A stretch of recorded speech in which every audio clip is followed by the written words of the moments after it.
Bonjour. Bonjour.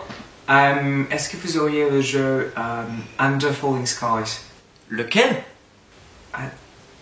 Under Falling Skies. Ah, Under Falling Ski. Non, mais il est en rupture pour l'instant. Oh, vous avez peut-être Fantasy Realms? Comment? Fantasy Realms? Ah, Fantasy Realms. Ouais, non, mais il reviendra en fin d'année. Ah, ok. Et le jeu Quirkle? Le? Quirkle. Ah, d'accord. Le Quirkle. Bah ouais, je l'ai celui-là. Ok, je vais vous en prendre un. Et Isle of Sky? Ace of Sky? Le terre? Isle of Sky? Ah, vous voulez dire Islovski? Ouais, je l'ai. Loading. Loi dingue. Oh my brain. Omi-Brun. My life. Smilleaf. Wingspan. Vingspan. Spies and Lies. Spies. En liesse. Bon. Sinon, vous auriez... Oh. Flamme. Vous voulez parler de... How I Flame.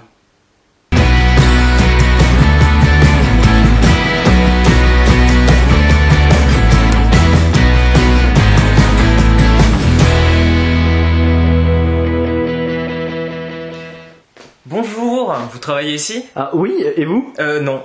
Salut, c'est Mathis, je travaille chez Matago. Comment tu vas, Antoine? Ça va très bien et toi, Mathis? Ouais, ça va plutôt bien. Coucou Tom, on sait que tu Salut, es en train Tom. de regarder cette vidéo et on te fait un gros bisou. Il y a Alex et Alice qui sont cachés là-bas. Ils sont pas là pour l'instant. Voilà, en fait, ils n'existent pas tant qu'on les a pas invoqués. Exactement. Ça se passe comme ça généralement, toi-même tu sais, les jeux de rôle, tout ça. Et en fait, je suis aujourd'hui là, ici, maintenant, tout de suite, pour vous parler de quelques jeux de Matago qui sortent demain, notamment Excavation Earth.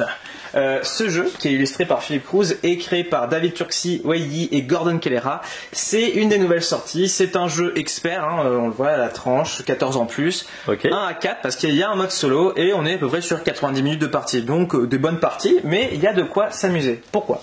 Dans Excavation Earth, qu'est-ce qu'on fait? On est une race alien qui a débarqué sur Terre, parce que enfin ça c'est la Terre, Ok. globalement. Il n'y a plus trop d'humains. Ils ont disparu. Quelle surprise! Ouais, c'est bizarre, hein. Je sais vraiment pas pourquoi. Mais le grand délire, en fait, le grand kiff dans la galaxie, c'est de récupérer des reliques de cette civilisation. Quelle drôle de civilisation! Ils avaient des tablettes, ils regardaient des trucs, ça s'appelait des TikTok. Enfin, c'est bizarre. Et globalement, on va les récupérer et essayer de se faire un max d'argent avec. Pour comment? Eh bien, soit on va les vendre au marché noir, ou alors on va essayer de faire des collections, Ok. donc des collections complètement légitimes, pour aller les ramener sur la planète et les mettre dans des musées, parce qu'il y a des musées à la civilisation humaine. Comment ça se passe? Chaque tour, en fait, on va avoir des cartes qui vont nous être distribuées, donc vous voyez qu'il y a quand même beaucoup de matériel. Et ces cartes-là, qui vont être notre premier moteur de jeu, elles vont avoir des actions, plusieurs actions dessus. Et donc je vais les drafter avec mes petits camarades. Et ensuite, je vais les jouer pour me déplacer, pour interagir avec les plateaux, pour récupérer les artefacts, etc. et des ressources. Ensuite, comme j'ai dit, je vais essayer soit de les vendre au marché noir, donc c'est chez les aliens, les petits vaisseaux, tout ça qui sont éparpillés. Ou alors, comme on a dit, on va faire une collection qu'on va essayer de compléter, parce que sinon ça marche pas beaucoup moins bien quand même, et faire de l'argent avec ça. Donc voilà, Excavation Earth c'est vachement bien. Il y a un mode solo, donc ça c'est facile, c'est sympa pour apprendre à jouer et puis pour un peu explorer ça, parce que de temps en temps c'est un peu difficile dans cette période des fois d'avoir des gens autour d'une table. En effet. Et on va même, tu vois, regarde, attention, Oui. décale un petit peu à gauche. Waouh, t'as vu, c'est vachement bien placé. On dirait que les gens qui travaillent ici c'est des gens extrêmement Peut-être qualitatifs. qu'on a prévu quelque chose à l'avance. Ah ouais, mais t'es sûr? Parce que moi je trouve. Hein. Alors Room 25 Ultimate, c'est un jeu de François Rouzet, très connu. Il revient dans cette superbe édition. On a une belle couverture noire avec Magnifique. avec de l'argenté. Moi je trouve ça très beau. Room 25, c'est un très très très bon jeu de survie. Surtout c'est un très bon jeu si vous aimez pas trop vos amis, parce qu'il y a dedans un mode qui s'appelle le mode suspicion qui invite un petit peu à la taquinerie, on va dire. Ah, ça j'aime bien. C'est l'une des grosses forces de Room 25. Room 25, c'est un jeu qui est extrêmement modulaire, en fait. Déjà, le plateau de jeu, il change à chaque fois parce que on va être dans des salles qui ont différents effets et qui sont face cachée en début de partie et qui vont en fait changer du coup de partie en partie. Je vais ensuite pouvoir choisir un mode de jeu. Donc il y a deux modes, il y a le mode suspicion et le mode coopératif. Coopératif, on joue ensemble, comme coopératif l'indique. Suspicion, potentiellement il y a des gardes qui veulent pas que vous sortiez de la prison, mais ça c'est suggéré. Ensuite il y a aussi des niveaux de difficulté qui sont variables. Donc ça peut être normal ou ultimate. Ultimate c'est un petit peu énervé quand même. Je recommande de faire quelques parties en normal avant. Et globalement c'est ça, c'est un jeu où on va jouer des aventuriers. Chaque personnage va avoir aventurier prisonnier, on va dire. Chaque personnage a des pouvoirs et on va pouvoir interagir en fait avec les salles et essayer de trouver la sortie, surtout de trouver la sortie en étant vivant. C'est quand même plus pratique pour marcher. Voilà. Complètement Room 25, ce jeu c'est connu, ça revient dans une super boîte qui contient énormément de choses. Si je dis pas de bêtises, il me semble que c'est la boîte de base, l'édition spéciale avec règles améliorées, la saison 1, saison 2, enfin c'est la totale. Ok. Voilà. Magnifique édition. Ça marche. Merci Mathis. De rien. Je crois qu'on va passer le relais. Regarde, il y a des petits personnages là-bas. Ils sont tout petits. Et plus on s'approche et plus ils sont grands. Bonjour monsieur. Bonjour, bonsoir, bon joueur, bonne joueuse. Bienvenue dans cette vidéo du vendredi. J'ai le cerveau en fusion sur ce jeu qui s'appelle Merve. Et on remercie Atalia de nous l'avoir distribué. C'est un jeu de Fabio Lopiano et illustré par Yann O'Toole. Alors il y a partout un pléthore de matériel, c'est fou. Des cartes, des jetons, des petites maisons, enfin il y a énormément de matériel. Et je vais essayer comme d'habitude de faire très condensé. À chaque fois que je dis ça, on rigole parce que du coup je fais toujours 1 heure sur un seul jeu. Mais je vais essayer d'être très clair et concis. C'est compliqué parce qu'il y a beaucoup de choses à dire. Effectivement. Merde, le but du jeu, je vous le donne en 1000, c'est d'avoir le plus de points de victoire. Oh. Ces points de victoire sont comptés autour là d'une piste Ok. qui peut monter jusqu'à 100 et plus. On va avoir ici un jeu qui va se dérouler en fait en 3 phases. Et à chaque fin de phase, en fait, on compte des points. C'est marqué ici. Chaque phase va être divisée, on va dire, en 4 tours. Et on le voit ici sur le plateau. Vous avez en fait 4 côtés d'un carré sur lequel va se disposer en fait différentes tuiles qui vous permettent de faire plusieurs actions. Il y a un petit côté placement d'ouvriers. Vous allez voir, le jeu en fait est limpide. Mais l'iconographie est tellement importante qu'il faut bien le digérer. Vous allez voir, c'est pas si compliqué que ça. Un tour, qu'est-ce qui se passe? Ici, on a 3 petits bonhommes, chacun des joueurs va en avoir un, et ce sera marqué en dessous, le chiffre indique qui va jouer en premier. Donc il se trouve que là, on est 3 joueurs. Donc du coup, le joueur bleu va commencer à se placer. Il se place sur l'un des 5 emplacements qui sont ici. Hop, donc ça c'est la première action, je me place, mettons, ici. Pour mon exemple, ce sera parfait. Vous allez du coup choisir dans cette ligne-là un quartier. S'il n'y a pas de maison, donc un quartier, je vous explique, c'est les tuiles.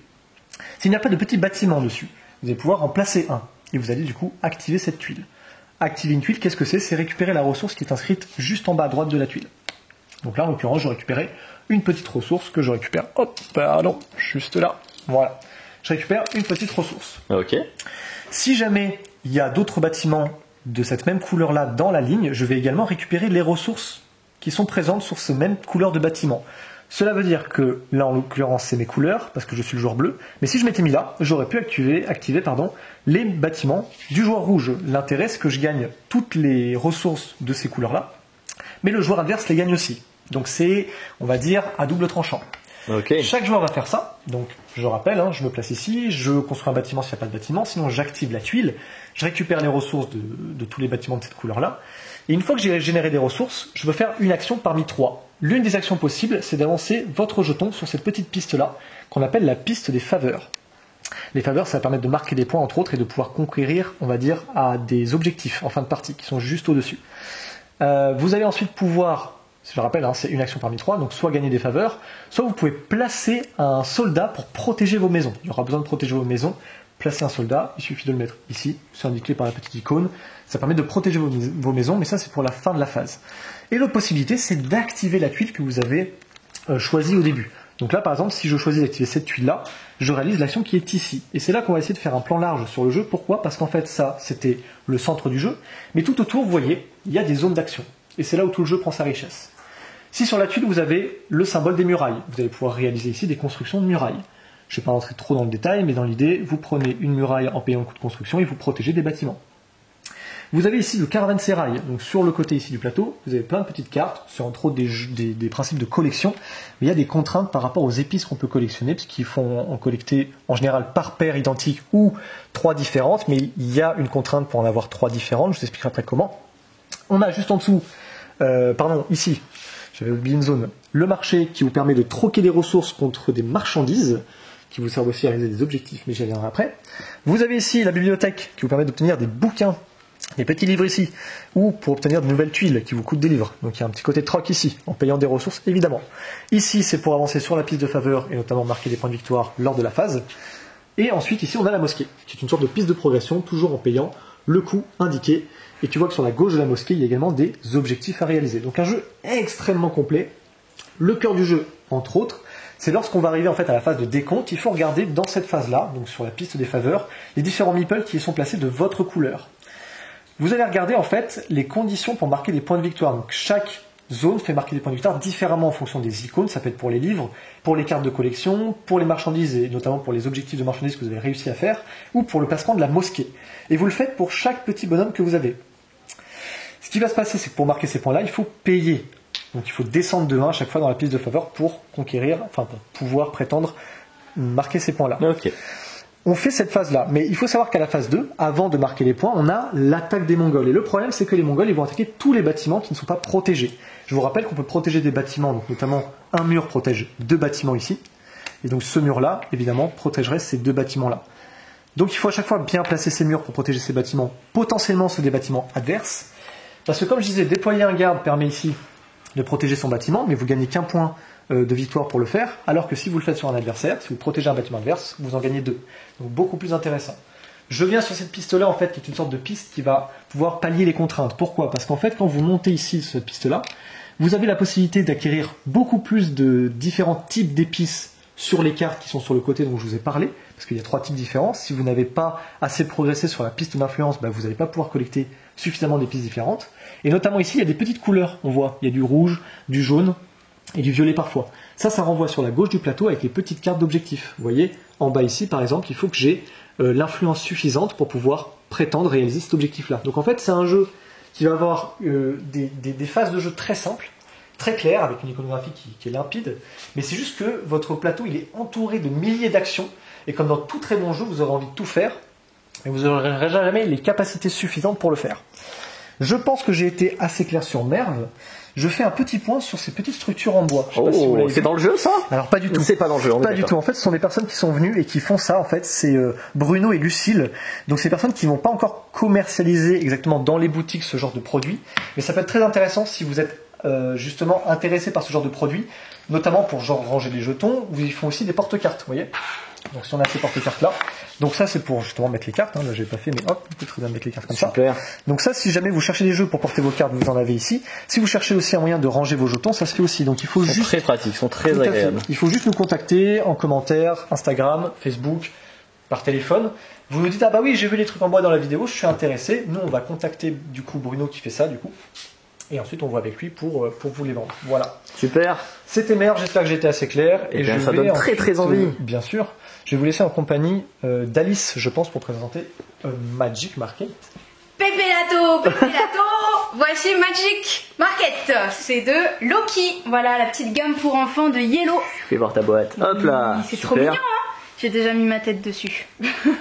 Les auteurs, c'est 2 femmes. Qu'est-ce qu'il fait mais il gâche mon plan.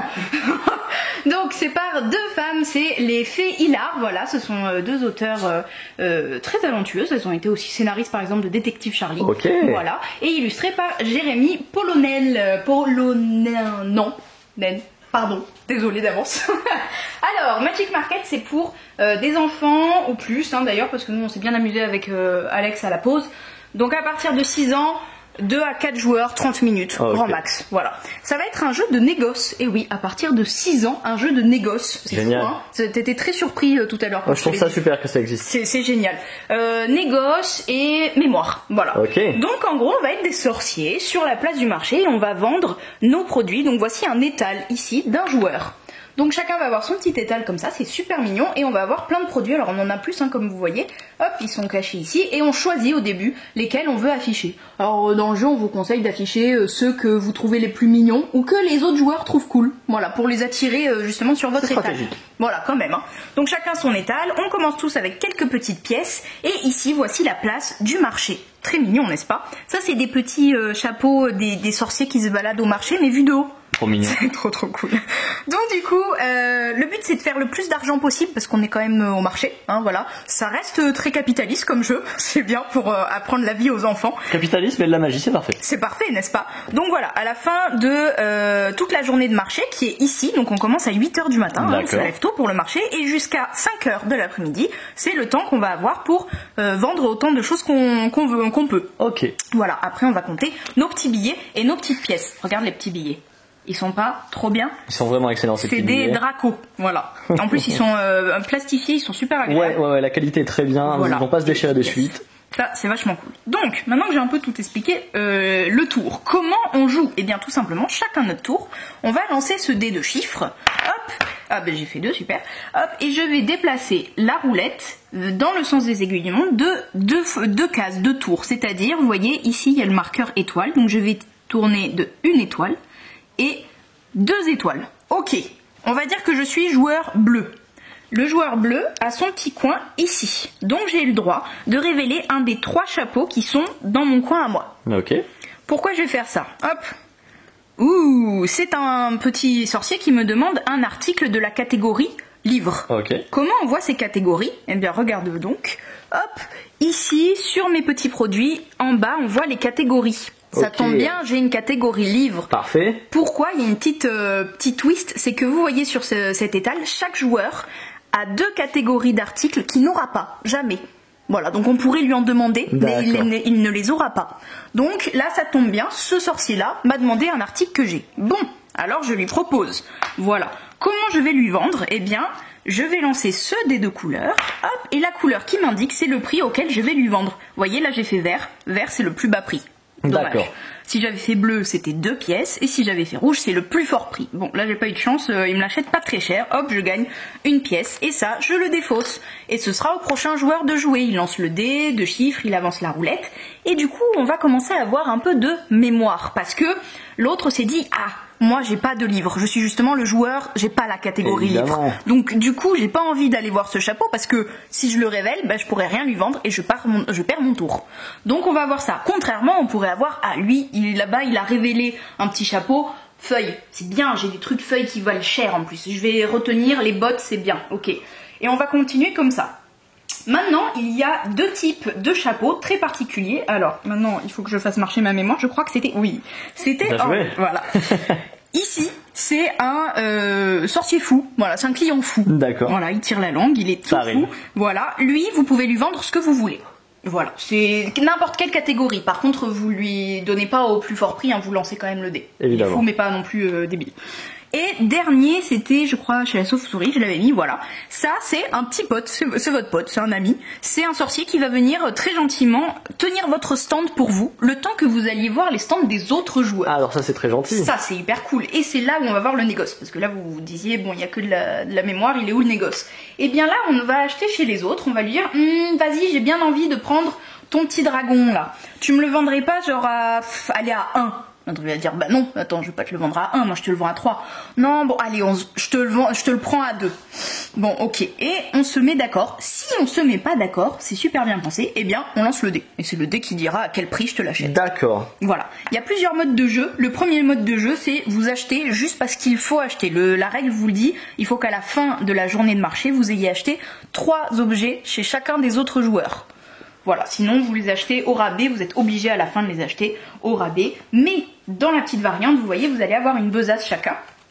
La variante, vous voyez, à 2 joueurs, eh bien le joueur vert aura à acheter une catégorie masque et une catégorie épée pour avoir 5 points. Donc, ça, il va falloir acheter les bons produits chez les sorciers qui les ont. Voilà, ça va être à peu près ça, hein.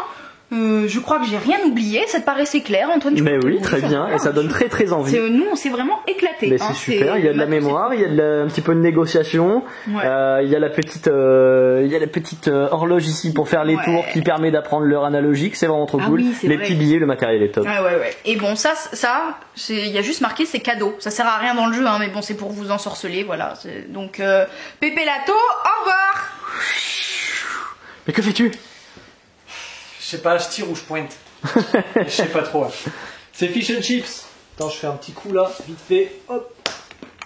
Ah, punaise. Dommage. Je suis mauvais. Fish and Chips, c'est un jeu de Christophe Coat et illustré par Pierrot. Je vais le mettre juste de l'autre côté pour vous l'expliquer rapidement. Je t'en prie, je te fais glisser une boîte comme ceci. Magnifique. Hop là. Et on va arrêter cet accent marseillais de suite, de peur de se mettre à dos toute une partie de notre public. Alors, on a ici les rouges contre les verts, les goélands contre les pélicans. Ok. Ce qui va se passer, c'est qu'on a des magnifiques tapis ici. Dans la mise en place, on en a 3 en fait différents. Donc il y a la plage ici, puis après ça part dans la mer. Et chaque plage va se voir attribuer ce qu'on appelle une proie. Donc on va les placer aléatoirement sur chacune des zones ici. Ok. Et chacun notre tour, donc dans l'équipe, on va pouvoir lancer des jetons comme je l'ai fait. En fait, on va se mettre à une distance d'à peu près 1 mètre. Et l'idée, c'est d'être majoritaire soit dans la zone, soit sur la proie. Ce qui se passe, c'est qu'on a des jetons de valeur 1, 2 ou 3. Donc en fait, on les jette à chaque fois. Et quand on se place, à la fin de la partie, forcément, tous les jetons seront placés, voire éliminés, parce que si jamais, comme je viens de le faire, le pion sort, bah, il est éliminé malheureusement.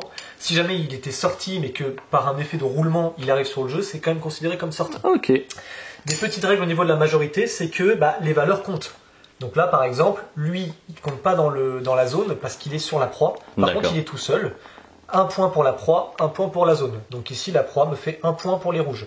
Ici, par exemple, le joueur il aura une valeur de 4. Pourquoi 4 ? Parce qu'en fait, ici, j'ai un jeton vert, mais il a été superposé par un autre pion. Tout pion superposé, du coup, malheureusement, n'est plus compté. Donc là, j'ai 4. Le rouge, il a 3 et 2, ça fait 5. Il est donc majoritaire, il marque 1 point ici, 1 point ici. On fait ça pour les 3 zones. L'équipe qui a le plus de points, à la fin, l'emporte.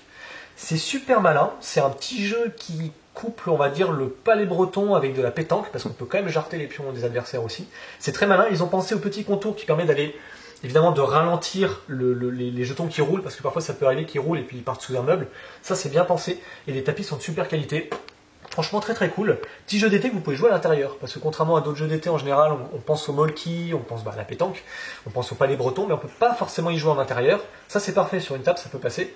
Et comme je disais, il y a le petit fond ici qui permet d'éviter de perdre ses jetons. Fish and Chips du coup est disponible à la boutique.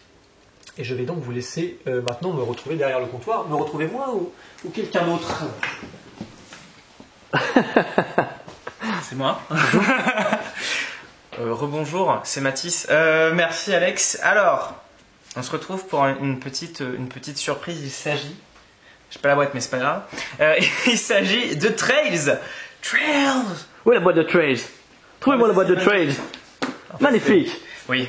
J'ai fait un petit mysticisme, mais en fait, oui, voilà, ça c'est Trails. Donc Trails apparaître chez Matago, 10 ans plus, 2 à 4 joueurs, 30 minutes à peu près de partie. Et pour ceux qui ont le vif, vous vous rendrez compte que c'est dans l'univers de Parks. Et oui, trop bien. On est encore une fois sur un super jeu aux illustrations magnifiques. Je te laisse regarder un petit peu la mise en place qu'on a fait en début. Voilà, je te laisse regarder un peu les illustrations. Honnêtement, je vais le répéter, même avant quand Parks était sorti, que j'étais encore ici, je m'étais extasié sur le travail qui a été fait au niveau matériel et illustration. C'est vrai que c'est un travail incroyable. C'est vraiment très beau. Et en plus d'être beau, c'est lisible. Ça, c'est toujours quand même quelque chose qui est important dans un jeu, c'est qu'on puisse comprendre ce qui se passe. Mais dans Trails, pour venir un peu justement au gameplay, on est dans un jeu de randonnée. Là où Parks, on se baladait pour visiter des parcs nationaux américains. Ici, on est dans la nature, la vraie, et on va randonner, mettre les chaussures qui vont bien et se faire mal aux pieds. Comment ça se passe? Le but du jeu, ça va être de faire le plus de points. À mon tour de jeu, je vais pouvoir, un peu comme dans Parks, me balader sur les tuiles comme ça, c'est les petits meeples de randonneurs, et je vais pouvoir avancer de 1 à 2 cases. Selon où j'arrive, je vais récupérer une ressource. En l'occurrence, ici, je vais pouvoir récupérer une petite feuille. Vous allez me dire, ok, c'est cool, ça sert à quoi les ressources? C'est ça que tu vas me demander. Ça ressemble à quoi les ressources? Ça sert à quoi les ressources? T'as compris? Ouais, ça c'est les petits cubes, ça représente les ressources, mais les ressources ça vont surtout servir à venir récupérer ces badges là que tu vois sur le côté. T'en as 2 qui sont ici, 2 qui sont là. Tu vas pouvoir en récupérer d'autres façons, mais c'est ça qui va surtout générer tes points. En gros, lorsque mon petit randonneur, à force de bouger, voilà, les autres ils vont bouger aussi parce que ils veulent se balader. Lorsqu'il arrive ici de l'autre côté, eh bien, que ce soit au début en fait de piste ou ici, je peux à chaque fois acheter un badge. Là, par exemple, tu vois, pour acheter le badge de recherche, il me faut 3 glands. Et une fois que je les ai payés, je vais pouvoir récupérer la carte, les points et les pouvoirs qui vont avec. En gros, une fois que j'arrive ici, tu vas me dire la partie est finie. Eh bien non. Parce que dans Trails, on fait pas juste un aller comme dans Parks, on fait des allers-retours. Et ça c'est game changer. Tu vois là, ça c'est game changer. Non mais en vrai c'est assez ludique parce que en gros quand j'arrive ici, le soleil va commencer à avancer. Et en fait, le soleil, lorsqu'il quitte des zones, regarde comme ceci, Ok. eh bien, il se couche. Oh, Et lorsqu'il cool. se couche, en fait, le pouvoir devient plus puissant. Donc, l'idée, c'est qu'à chaque fois qu'un joueur va arriver sur une des extrémités, ben, le soleil va avancer. Et du coup, commencer à améliorer les tuiles. Par contre, une fois que le soleil aura complètement quitté le plateau, et je vais en profiter pour montrer toutes les tuiles de l'autre côté aussi. Bien sûr, tant qu'à faire. Parce que c'est super beau en fait. Ouais, waouh. Ok, j'aime beaucoup. Voilà, et bien la partie se terminera. On jouera un dernier tour et la partie va se terminer. D'accord. Ceux qui auront l'œil habile, l'œil fin, vont remarquer qu'il y a un petit ours. Ce petit ours, en fait, lorsque je tombe sur sa case, je vais lancer, tu vois, hop, le dé, et je vais le déplacer là où il y a le symbole. Donc par exemple, mon ours il va aller là. Et en fait, quand je croise cette petite ours là, je vais gagner des bonus. Ça peut être des ressources, ou ça peut être par exemple le fait de pouvoir prendre des photos, parce que oui, dans ce jeu aussi, on va pouvoir prendre des photos. Les photos, elles vont rapporter. Alors les photos sont belles, hein, vraiment. Encore une fois, là, on va pouvoir prendre des photos qui rapportent des points, et à chaque fois, ça va être des choses un petit peu différentes. Tu vois, c'est pas le même coup en points à chaque fois. Par contre, à chaque fois, l'illustration, elle fait plaisir. Super. Donc, je fais mes allers-retours. Je récupère à chaque fois des petites cartes, comme on l'a dit, de badge pour récupérer des points.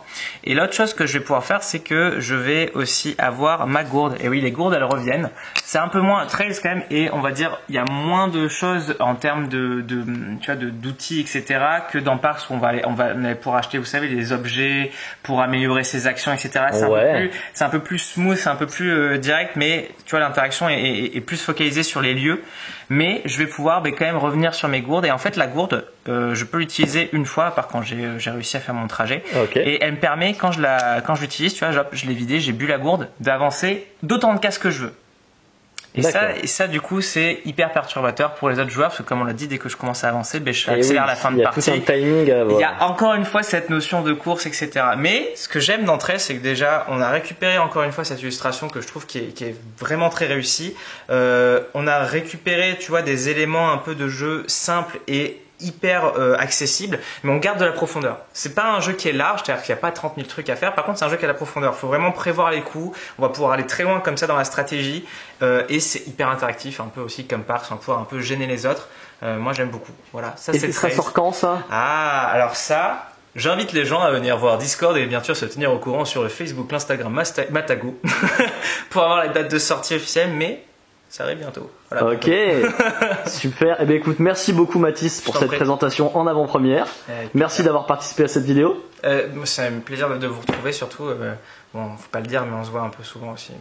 Mais je suis très content d'être là, et puis on se retrouve bientôt. Je joue des cartes Bordeaux.